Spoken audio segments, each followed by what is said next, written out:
Westbury, a gangster's paradise, but hell for community. It's been gripped by fear and violence as gangs terrorize the residents.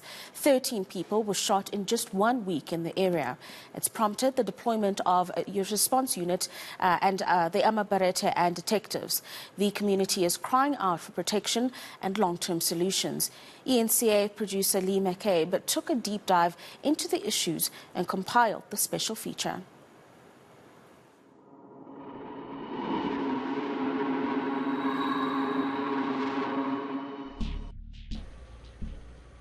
Gun-Free South Africa's Jeremy Veery was recently in Eldorado Park during a similar protest action against gang violence.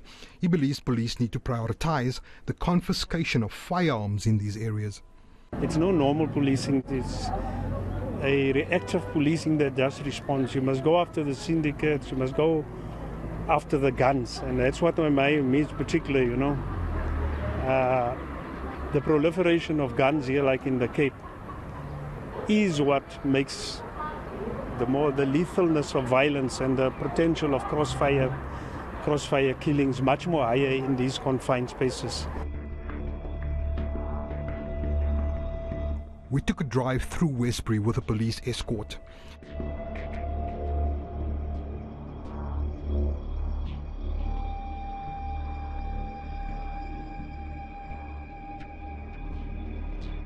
The recent gang violence in the area has been compounded by an influx of gang members from Cape Town.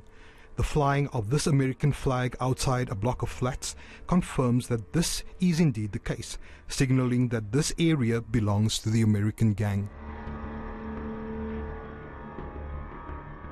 There's always been a history since the 70s, during the time when you still had Spaldings and fast guns here. You always had an association with the Cape Flats in terms of the exchange of hitmen and also in terms of hiding. People come and hide out here if they're from the Cape Flats on the run. That's the one association.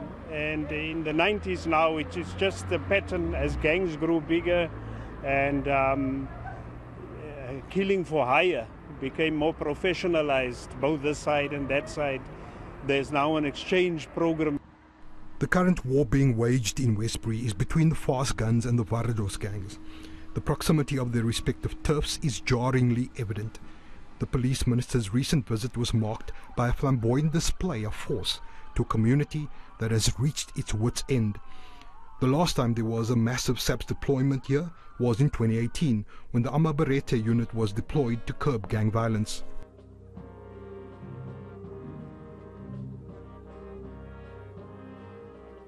And I'm just going to ask every person that has been affected, a child that has been shot, to stand up. Killed. Everyone. Stand. We are happy for all the nice things that you are showing us here and all the cars. We saw it in 2018 also. But let's be realistic here. You have done nothing yet. There's no arrest. You are arresting people that are smoking dacha. We take the challenge. That's why we're here. That's why we want to do everything together with you. You argue that we did it in the year 2018. Yes. And we did get results. It can't be only the police can change the fortunes of community here. Other departments must. That's why Premier is here. Experts say that communities affected by criminal gang activity tend to be ones that have a deep sense of alienation from government programs. We want the minister and every other public representative to come to the table, sit with communities, and place their developmental needs at the heart of what needs to happen. There are short-term concerns, and that's for the public safety of the people of Westbury. Let's put the young men with guns and clubs into the areas. Let's wrestle back control.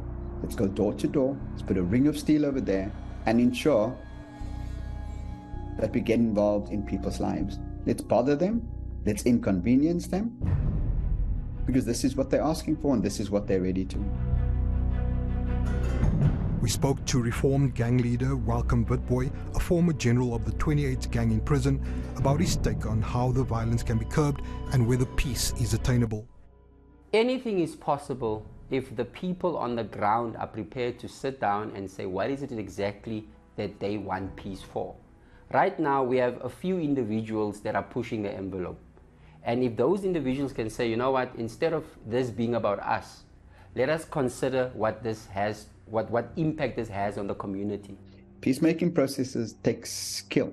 There are those of us who've been trained by this very government and this very movement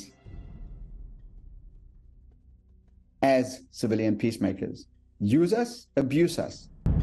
Experts like de Klerk say that if gang violence in communities like Westbury, Eldorado Park and Rivoli are not dealt with decisively, it will have a ripple effect in more affluent areas in the form of contact crimes like housebreakings and hijackings. Lee McCabe, Johannesburg.